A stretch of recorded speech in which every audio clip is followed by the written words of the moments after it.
The Galactic Interspecies Council had processed approximately 4.7 million diplomatic dossiers in its 11,000-year operational history. They had received war declarations from species that commanded fleets of 10,000 vessels. They had reviewed extinction notices, formal documents submitted by dying civilizations acknowledging their own end. They had catalogued the expansion records of the Veth Dominion, a civilization so ancient that its earliest members predated the formation of several star systems currently occupied by younger species. Nothing in those 4.7 million files had caused the council chamber to go completely, involuntarily silent. Until the morning the human file arrived. It didn't come through proper diplomatic channels. That alone was unusual. New species, those newly elevated to Tier 1 contact status, were required to submit an introductory packet through the Interstellar Cultural Exchange Bureau. The packet was standardized: biology, language tree, estimated population, territorial claim, and a brief statement of intent.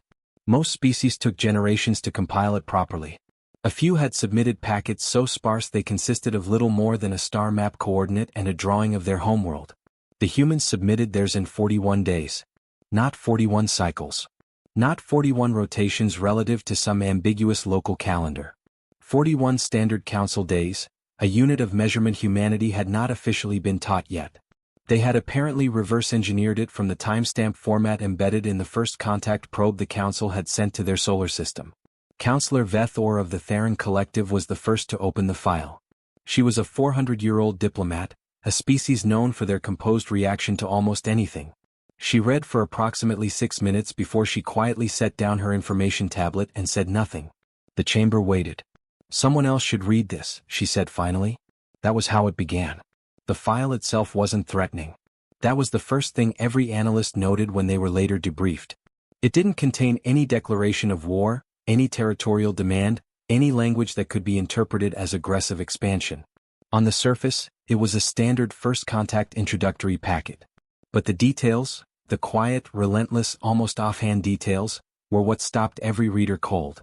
Population: approximately 10.2 billion as of the submission date, stabilizing after a global demographic transition that had reduced birth rates across all major territorial regions.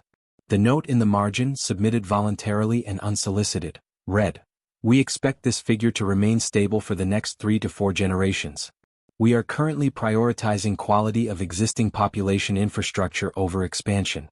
Fleet status: 17 crewed deep space vessels operational, with an additional 43 in various stages of construction. Primary propulsion: modified fusion drive with experimental gravitational frame compensation. Range: currently limited to approximately 4.2 light-years without resupply. Projected range within 1 generation: approximately 40 light-years. The Council had species that had been spacefaring for 3,000 years with a maximum range of 20 light-years. Historical conflict record. Attached, 847 pages. That was the line that caused the first long silence in the chamber. Every spacefaring species submitted a conflict record. It was a standard requirement, primarily used to assess territorial aggression patterns and predict diplomatic behavior. Most species submitted records between 12 and 200 pages. The Veth Dominion, one of the most militarily active civilizations in the Council's history, had submitted a 340-page record that spanned 6,000 years of intermittent warfare. Humanity submitted 847 pages covering approximately 12,000 years, and had voluntarily noted at the top, "This is an incomplete summary. Full records are available upon request." Counselor Drenmos of the Salathi Federation, a species that had fought exactly one war in their entire history, read the summary for 11 minutes and then quietly asked for water. No one in the chamber remarked on this. The Salathi didn't drink water. It was a stress response. Everyone present understood. The conflict record wasn't the most unsettling part. What unsettled the Council's analysts, who spent the next 3 days reviewing the file in rotating shifts, was the pattern they found within it. Humanity had fought wars on every scale imaginable. Tribal conflicts, city-state rivalries, regional wars, continental wars. 2 wars that had, by their own documentation, involved essentially every major population center on the planet simultaneously. They had fought wars over land, over resources, over ideology, over religion, over economic systems, over political philosophy, and, in at least a dozen documented cases, over disagreements so abstract that the Council's translation team spent 6 hours trying to understand what the original conflict had actually been about. And yet, humanity was still here. Not just here. Unified. The file had been submitted by a body called the United Earth Diplomatic Commission, a governmental structure that had been formally established only 31 years prior. In the previous century, the same species had fought a global conflict that killed an estimated 70 to 85 million people. 2 generations later, they were submitting a joint diplomatic file to an interstellar council. The analysts flagged this. The psychosocial team flagged this. The conflict historians flagged this. They all used different language, but they all arrived at the same fundamental observation, which the senior analyst, a Theran named Velsoris, summarized in her preliminary report as follows. This species has an extraordinary, perhaps unparalleled, capacity for catastrophic internal conflict, and an equally extraordinary capacity for recovery, reorganization, and institutional reconstruction in the aftermath of that conflict. The 2 traits appear to be linked. The species does not seem to experience large-scale conflict as civilization ending. They appear to experience it as civilization reshaping. That report circulated through 17 departments before anyone formally responded to it. In the meantime, the file sat open in the main council chamber. Counselors from 9 different species had now read it in whole or in part. None of them had yet managed to formulate a standard diplomatic response, which was itself unprecedented. The council had formal response templates for nearly every conceivable first contact scenario. There was a template for aggressive species, a template for pre-technological civilizations, a template for species experiencing internal collapse, a template for civilizations that had arrived at the Council's doorstep having already conquered 2 or more neighboring systems. There was no template for this.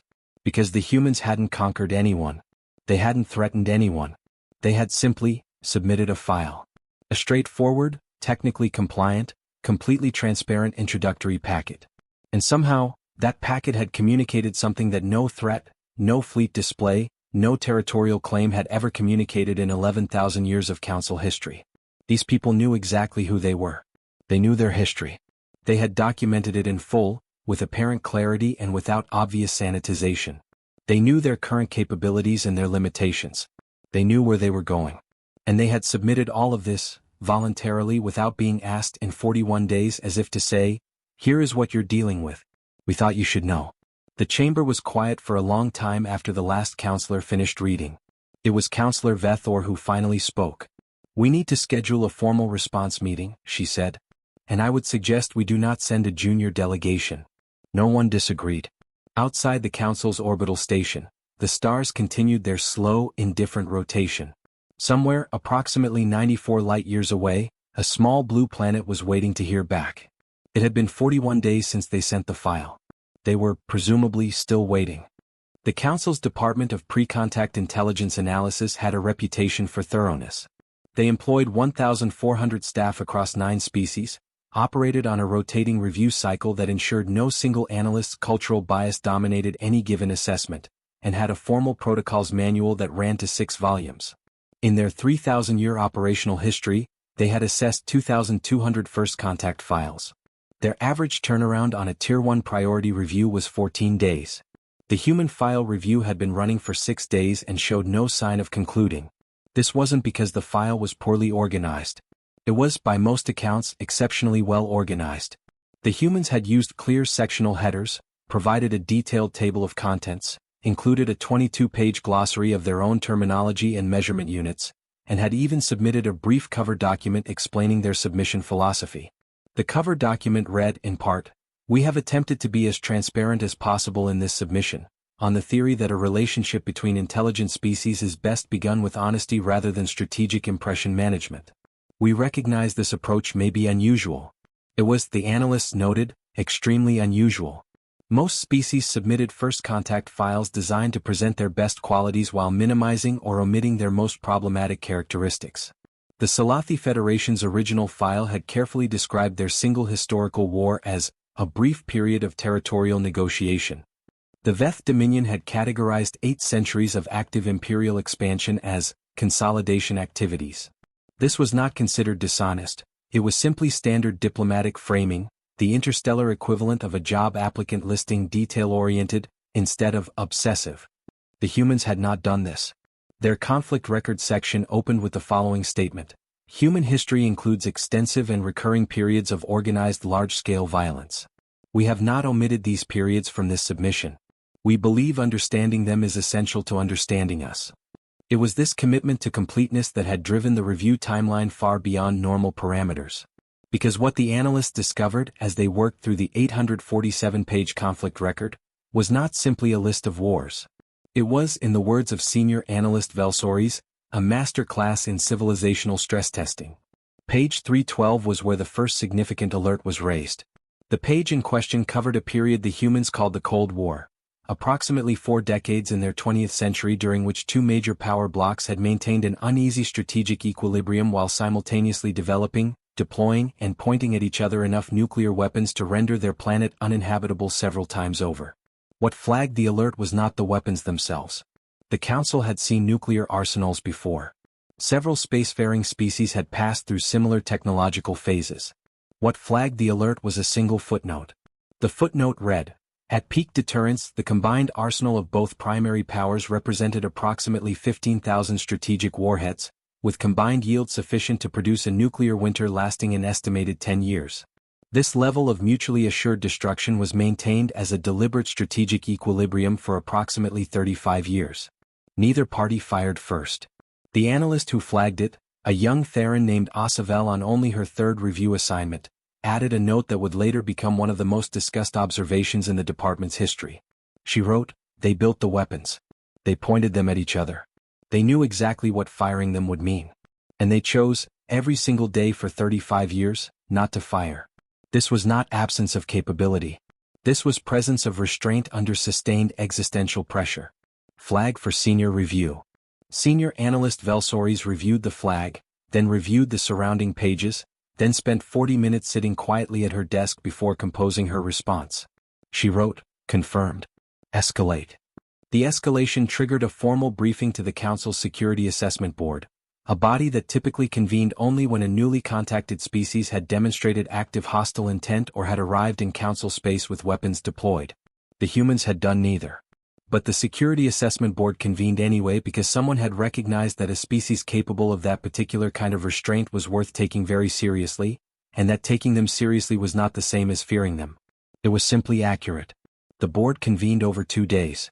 They reviewed not just the Cold War section but the broader pattern that surrounded it, what the humans' own historians had labeled the 20th century, a 100-year period that the file described, with characteristic human directness, as the most violent century in recorded human history, as well as the century in which the foundations of global human cooperation were most substantially constructed. The board's psychostrategic modeler, a Salafi named Wandara who had spent 60 years studying conflict behavior in emerging species, presented her preliminary assessment on the second day. She stood at the briefing table, pulled up a single chart, a timeline of human conflict events overlaid against a timeline of human cooperative institution building, and said nothing for almost 30 seconds. Then she said, "Do you see what's happening here?"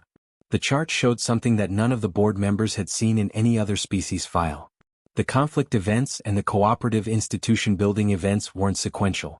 They weren't alternating, first war then peace then war again. They were simultaneous. The humans had been building the League of Nations while still fighting the final battles of a global war. They had been drafting the United Nations Charter while a second global conflict was still underway. They had been negotiating international nuclear non-proliferation treaties while actively maintaining and expanding nuclear arsenals. They built the cage and the lock at the same time they built the weapon. This species, Wandara said, does not wait for stability to begin constructing stability. They construct stability in the middle of instability. As a survival behavior. The room was quiet. "That's not a trait we've documented before," said one of the board members. "No," Wandara agreed. "It isn't." The assessment took another 3 days to complete. When the final report landed on Councillor Vethor's desk, it ran to 94 pages. The executive summary was 6 paragraphs. The final paragraph read as follows. "The human species does not fit any existing contact archetype in our classification system. They are not aggressive expansionists. They are not passive isolationists. They are not post-conflict stabilizers or pre-conflict descendants. They are a species that has, apparently through sustained necessity, learned to exist in a permanent condition of tension between destruction and construction, and to function within that tension at a high level of effectiveness. The appropriate response to their file is not caution, nor is it enthusiasm. It is attention. We recommend the Council pay close attention. Vethor read the paragraph twice.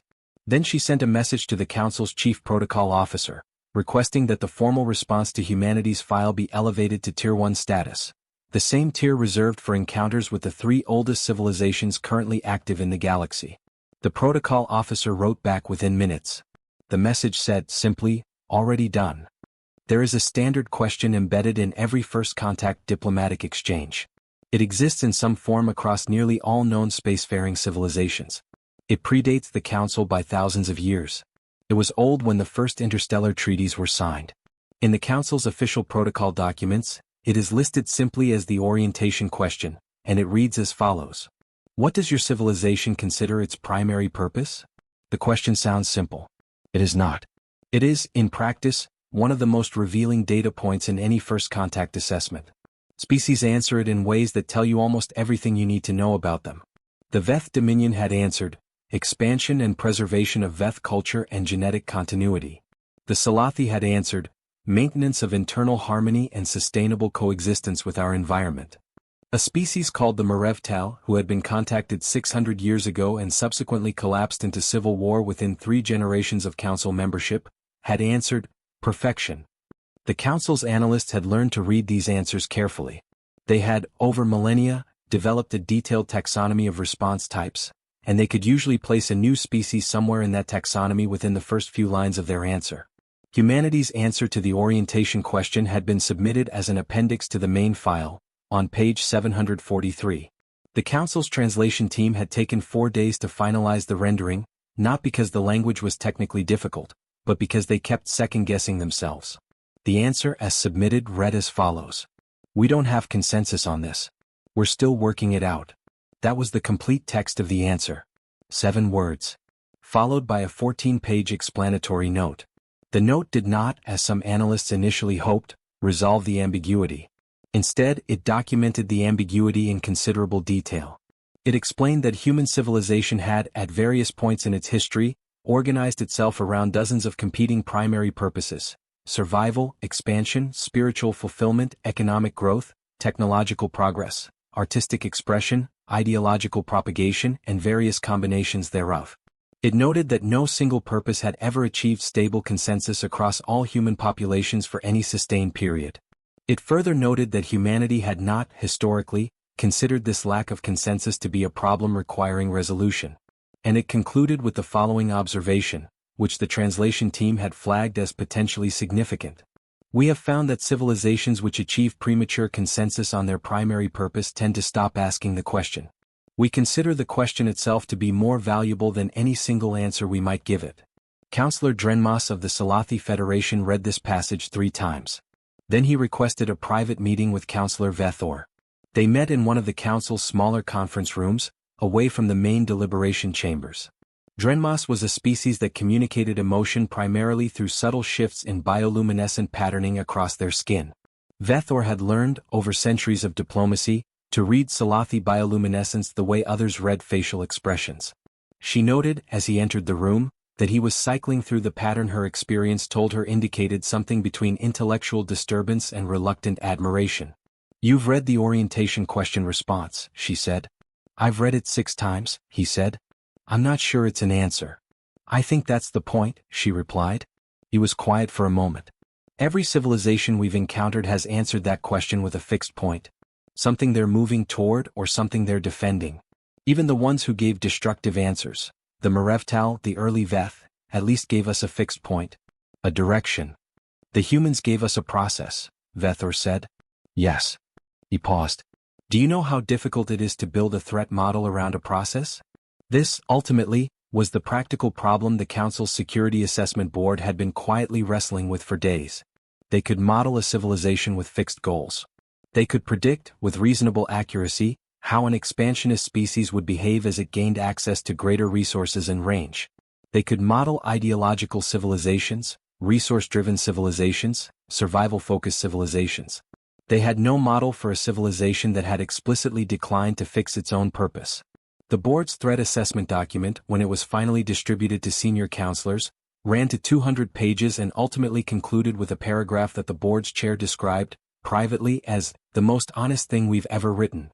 We cannot produce a reliable threat projection for humanity because we cannot determine what they want. Not because they are hiding it, but because they do not appear to have settled on a single answer. They are not pursuing a fixed goal. They are pursuing a conversation.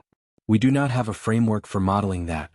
The document recommended something unprecedented in council history, that instead of standard diplomatic sequencing, assessment, classification, tier assignment, formal response, the council should initiate what it called exploratory dialogue before completing its classification.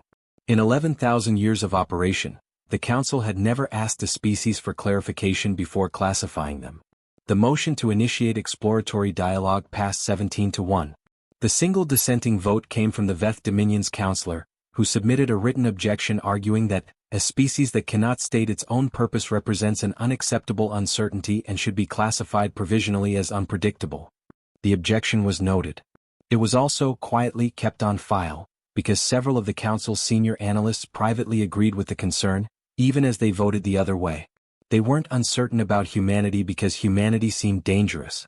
They were uncertain because humanity kept confounding the models they had spent thousands of years refining. And the models had never been wrong before. Not like this. When the formal exploratory dialogue request was drafted and sent toward Earth, traveling by quantum relay courier at roughly 40 times the speed of the original probe, it was accompanied by a cover note written personally by Counselor Vethor. The note was not standard diplomatic language. It was, by council protocol standards, irregular. Read. We have reviewed your file with considerable care. We find that we have more questions than we anticipated. We hope you will accept this as the compliment it is intended to be. The relay sent the message on its 41 light-year journey. Somewhere, on a small blue planet, humanity was still waiting to hear back. They had been patient so far. The council, reading their history, suspected they would continue to be. When the council's exploratory dialogue request reached Earth, it arrived through a relay node humanity had quietly constructed at the edge of their solar system, a fact that several council analysts flagged immediately, since the humans had not mentioned the relay in their file. When asked about this, the human diplomatic liaison, a woman named Dr. Amara Osemensa, a former astrophysicist who had spent the previous decade working on the United Earth Diplomatic Commission's First Contact Preparedness Division, responded by sending a brief note. It read, "We built it as a contingency in case the probe's communication package degraded during transit. We didn't include it in the file because we didn't think it was relevant. Should we have?" The Council's protocol team spent 2 hours debating whether this constituted an omission, a transparency failure, or simply a different threshold for relevance. They ultimately concluded that the humans had not omitted the relay intentionally. They had simply made a judgment call about what counted as important information. "They make a lot of judgment calls," noted one analyst. "Yes," said Velsoris. "And so far they've mostly been correct." The formal dialogue request asked humanity to send a delegation to Council space, specifically to the Council's Outer Threshold Station, a facility designed for exactly this kind of pre-classification contact. It was a comfortable, neutral environment, designed to accommodate the biological needs of dozens of different species. It had hosted 218 first delegations in its history. Humanity's response arrived 11 days after the relay transmission, 4 days faster than the Council's communications team had calculated was physically possible given the relay's estimated bandwidth. The response was characteristically direct. It confirmed humanity's acceptance, provided an estimated departure timeline, and included a list of delegation members. 14 people. The Council had suggested an appropriate delegation size of between 3 and 20, considering it a fairly wide range. 14 was well within it. What the Council hadn't anticipated was the composition. Standard first delegations were diplomatic-heavy, senior officials, cultural attachés, perhaps a scientific advisor. Humanity's delegation of 14 included 3 diplomats, 2 scientists, 1 military advisor, 1 historian, 1 economist, 1 medical officer, 1 engineer, 1 philosopher, and 3 people listed under the collective title of generalists, whose individual bios described backgrounds so varied that the Council's classification system had no single category for them. "They sent a philosopher," said Councillor Drenmas, reviewing the list. "And a historian," said Vethor. "And someone whose listed expertise is described as complexity systems and institutional failure modes," added the Council's chief protocol officer, a Theran named OSS Vedri, who had been in the role for 180 years and had processed more first delegations than anyone currently alive. I've never seen that in a delegation before. What does it mean? Asked one of the junior staff. OSS Vedri was quiet for a moment. I think it means they're trying to understand us as much as we're trying to understand them. The delegation traveled in a vessel that the humans had named the Meridian, a modified long-range science platform that had been upgraded with diplomatic facilities. The journey took 4 months. During those 4 months, the Council received 6 transmissions from the Meridian. 3 were routine technical check-ins. 2 were requests for additional cultural and historical context about species they would be meeting. The 6th was a 60-page briefing document that Dr. Ose-Mensah sent ahead under the subject line, "Some things we think you should know about us before we arrive." The Council's protocol team had never received a pre-arrival self-briefing before. They weren't sure what category to file it under. When the Meridian finally docked at Outer Threshold Station, Counselor Veth-Or was there in person to receive the delegation. This was unusual. Senior counselors typically received delegations via formal ceremony at a later stage. Initial arrival was handled by junior staff and protocol officers. She had decided to come herself. The airlock opened. The humans came out in single file, in no particular order of rank or seniority that the Council's observers could detect. They were physically varied in ways that the Council's biologists had noted from the file but that were somehow different to observe directly. Different heights, different skin tones, different builds, a range of apparent ages from perhaps 30 to perhaps 70 of their years. They wore the same uniform, simple, practical, dark blue, with individual insignia that designated their role rather than their rank. Dr. Ose-Mensah was easy to identify. She had sent her photo ahead in the self-briefing document. She was a tall woman with close-cropped gray hair and eyes that Veth-Or's species perceived as an unusual shade, a warm dark brown that seemed, in the station's light, to hold a kind of calm attention. She extended her hand in what the Council had been briefed was a human contact greeting. Veth-Or, who had briefed herself on human greeting customs, accepted the handshake. "Counselor Veth-Or," Dr. Ose-Mensah said, in careful but competent Council standard. She had clearly been studying the language during the 4-month transit. "Thank you for coming to meet us." "I wanted to," said Veth-Or. "Your file raised a great many questions." Dr. Ose-Mensah smiled, an expression Veth-Or had studied from the file's cultural briefing and understood to generally indicate warmth and approachability. "Ours did too," the human said. "About you, I mean. We have questions too." Veth-Or paused. In 400 years of diplomacy, no first delegation had said that to her at the moment of arrival. "Perhaps," she said slowly, "we should begin there." The 14 humans exchanged glances. The historian, a compact man named Dr. Ryo Tanaka who had apparently written 3 books about the history of failed diplomatic contact, gave a small nod. "That," he said, "would be a very good place to start." On the 3rd day of formal dialogue sessions, Dr. Ose-Mensah made a request. She asked that the afternoon session be held off the record, without the Council's standard documentation protocols, without translation feeds to the wider staff, without the continuous archival that governed every formal interaction at Outer Threshold Station. This request was, technically, against protocol. The Council had not held an off-record session with a first delegation in over 2,000 years, and the last time it had been done, the circumstances had been so unusual that the protocol manual had subsequently added a paragraph specifically discouraging it. Counselor Veth-Or agreed immediately. She didn't consult the protocol team.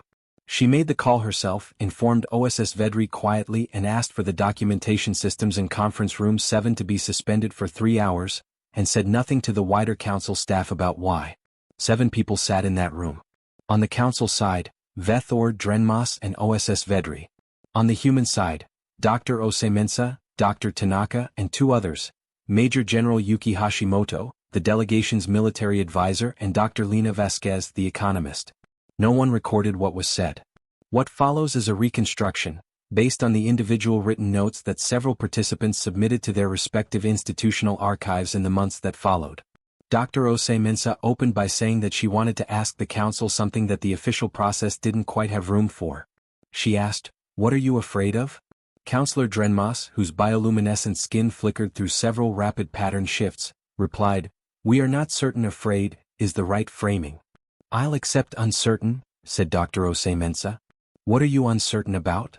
The answer that followed, according to Drenmas's later notes, took almost 40 minutes and covered ground that no official document had been willing to state directly. The council was uncertain about humanity's trajectory. Not because they seemed violent. The file had made clear they were capable of restraint. Not because they seemed expansionist. They had been careful to frame their space program as exploratory rather than territorial.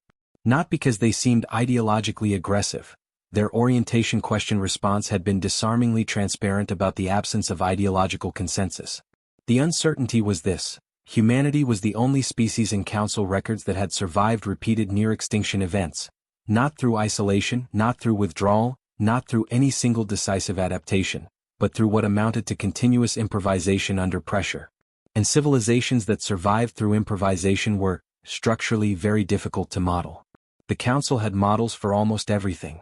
They had survived 11,000 years partly by being very good at models. Humanity kept breaking them. Dr. Tanaka listened to this.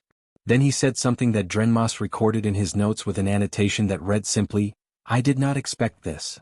Tanaka said, "We know. We break our own models too. It's a recurring problem for us." The room was quiet. "That's actually what I wanted to talk about," said Dr. Osei-Mensah. "We read your outreach history. All the species you've contacted. All the ones that are still here and the ones that aren't." She paused. "You have a pattern. The ones that did well in council membership, Salathi, Theron, the Marev Compact, they were all stable civilizations when you found them. Settled. Predictable. Easy to model." Another pause. "The ones that didn't do well, the Marev Tal, the Orhan Collective, they were unsettled. Still in transition." "That is an accurate characterization," said Vethor carefully. "We're unsettled," said Dr. Osei-Mensah. "We're in transition. We've been in transition for our entire documented history. That's not going to change when we join the council if we join.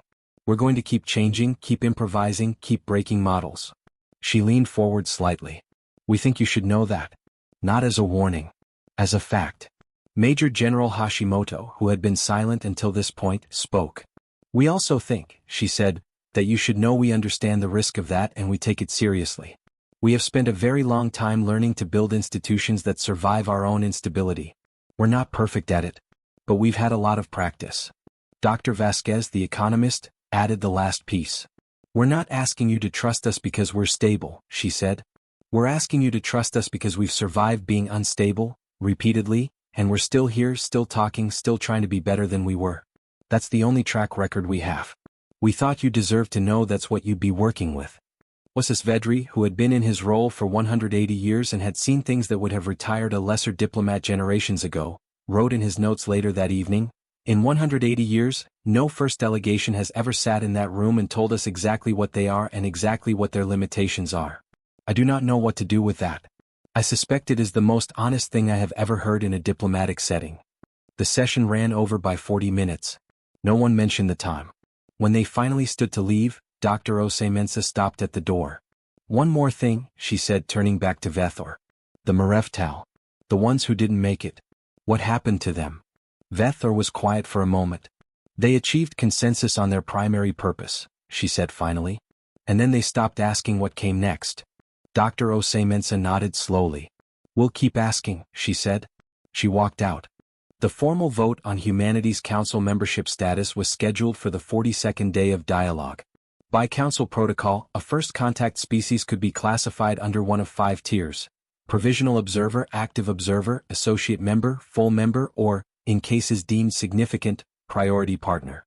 In 11,000 years of council history, priority partner status had been granted exactly twice.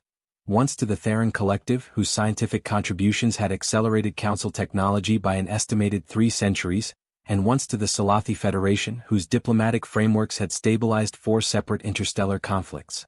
No first delegation had ever been proposed for priority partner status.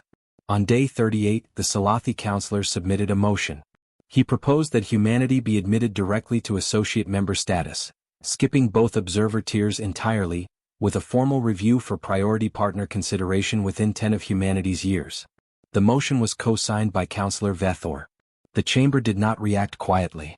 The Veth Dominion's councillor filed a formal objection within hours.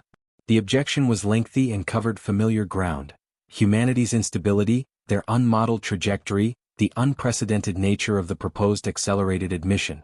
But embedded in the legal language of the objection was a sentence that Vethor found more interesting than the rest. The Veth Dominion respectfully submits that humanity's admission at associate level will fundamentally alter the Council's internal power dynamics in ways that cannot currently be predicted. She read this line 3 times. Then she walked to the Veth Dominion's chambers and requested a private meeting with their counselor, a senior diplomat named Grathvel, who had been in his role for 600 years and who was, by most accounts, one of the best political strategists in the Council's history. She got to the point immediately. "You're not objecting because you think they're a threat," she said. Grathvel looked at her. His species communicated primarily through posture and micro-expression, and Vethor, who had known him for 200 years, could read him reasonably well. "No," he said finally. "I'm objecting because they're not." She waited.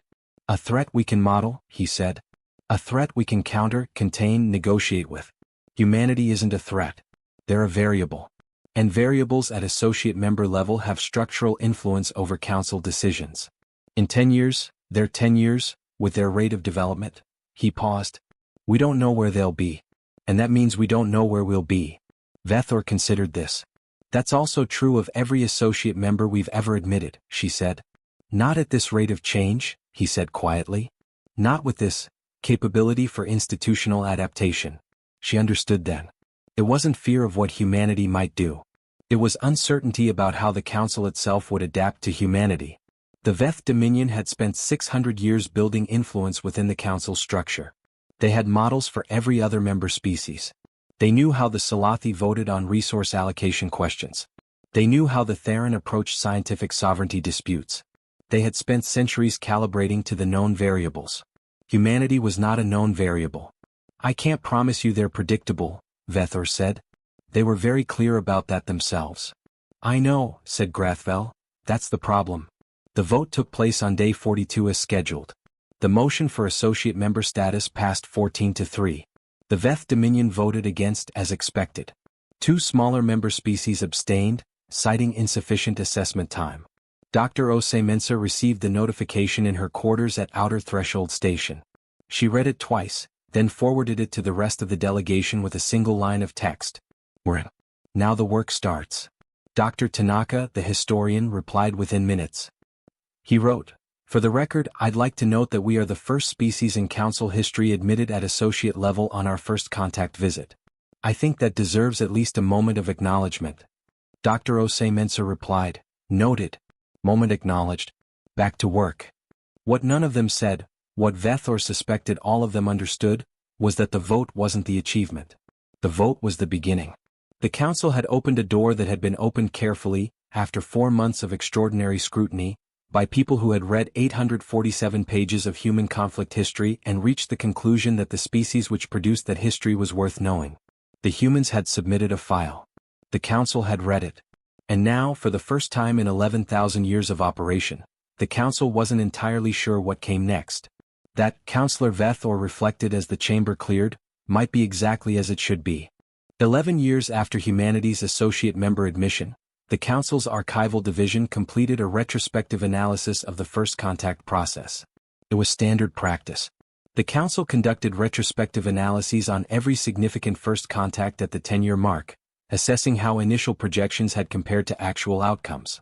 The analyses were used to calibrate future contact protocols, update the threat modeling frameworks, and identify patterns across the full history of interstellar relations. The Humanity retrospective ran to 412 pages. The executive summary was 3 pages. The first page covered the factual summary of the 11 years, Humanity's associate member participation record, their contributions to 3 separate Council working groups, the 2 significant disputes they had been involved in, the 1 near crisis that their delegation had helped de-escalate by proposing a mediation framework that no other species had suggested. The second page covered the areas where humanity had surprised the Council, which was most areas. The third page covered the areas where humanity had met expectations. That page was the shortest. It read in full, "Humanity has met expectations in the following areas: rate of technological development, slightly exceeded initial projections, diplomatic engagement frequency as projected, and willingness to contribute to collective security discussions as projected. In all other significant dimensions, humanity has operated outside initial modeling parameters." This is consistent with the original assessment's conclusion that standard modeling frameworks were insufficient for this contact case. After 11 years of direct membership, they remain insufficient. OSS Vedri, who had retired from his protocol role 3 years prior and now served as an emeritus advisor, was asked to review the retrospective and contribute a closing note. He was one of the few people still in a council role who had been present for the original file review, the off-record session, and the admission vote. He wrote the closing note over 2 days. It was the only contribution he made to the retrospective. Read. I have spent 191 years in council diplomatic service. I have seen the admission of 19 new species. I have watched 4 species struggle with membership and ultimately withdraw. I have watched 2 species collapse after admission and had to sit in rooms where we discussed, in very careful language, what we could have done differently. The humanity case will be studied for a long time. Not primarily because of what humanity has done in their 11 years of membership, though that record is significant, but because of what the original file review forced us to confront about our own processes. We almost didn't invite them to full dialogue. The original classification recommendation before Councillor Vethor intervened was for extended observation status, another 4 years of monitoring before any formal contact. The justification was reasonable by our existing protocols. Insufficient data, unusual profile, unmodeled trajectory. What we would have missed in those 4 years was the conversation in Conference Room 7. And what that conversation taught the Council, or should have taught if we were listening carefully, is that the species most worth knowing are sometimes the ones that don't fit the model. Humanity submitted a file that was honest about what they were. They told us about their wars and their institutions, their capacity for violence and their capacity for reconstruction, their lack of consensus on their own purpose and their commitment to continuing to ask the question. They told us they would be difficult to predict and they told us why, and they told us this not as a boast but as a courtesy. In 11,000 years, I don't think anyone had done that before. I don't know what humanity will look like in another 100 years. Neither does anyone else in this building, including humanity. But I know what they looked like when they walked through that airlock on day 1. 14 people from a planet that had spent 12,000 years trying to tear itself apart and putting itself back together, standing in a station they'd never been to, surrounded by species they'd never met, and asking the right questions. That's what I'll remember. That's what we should probably write down. The retrospective was filed in the Council's Central Archive on the same day it was completed. It was classified per standard protocol for restricted access. 3 days later, Humanity's delegation submitted a formal request. They asked for access to the retrospective. Specifically, they asked to read what the Council had written about them. Councillor Vethor, who had reviewed the request, approved it without consulting the broader Council. She sent a brief note to the human delegation along with the access authorization. The note read, "We thought you'd ask eventually. For what it's worth, it's complimentary." Dr. Osei-Mensah replied the same day. She wrote, "We'll read it carefully. And we'll file our own retrospective. 11 years of questions. You should probably know what we found." Vethor set down the message. Outside the Council's orbital station, the stars continued their long, patient rotation. In Council standard, the timestamp read 11 years, 4 months, and 17 days since a small blue planet had sent an honest file into the dark and waited, patiently, to see who was listening. They had been patient. They had been honest. And they had been, in every way the Council had models for and every way they didn't, exactly what they said they were. That, in the end, was what the silence had been about. Not fear. Not awe. Not threat assessment or strategic calculation. Just the rare, startling recognition, in a chamber full of ancient, experienced, thoroughly measured civilizations, that something genuinely new had arrived. And that new, sometimes, was worth the silence it took to understand it.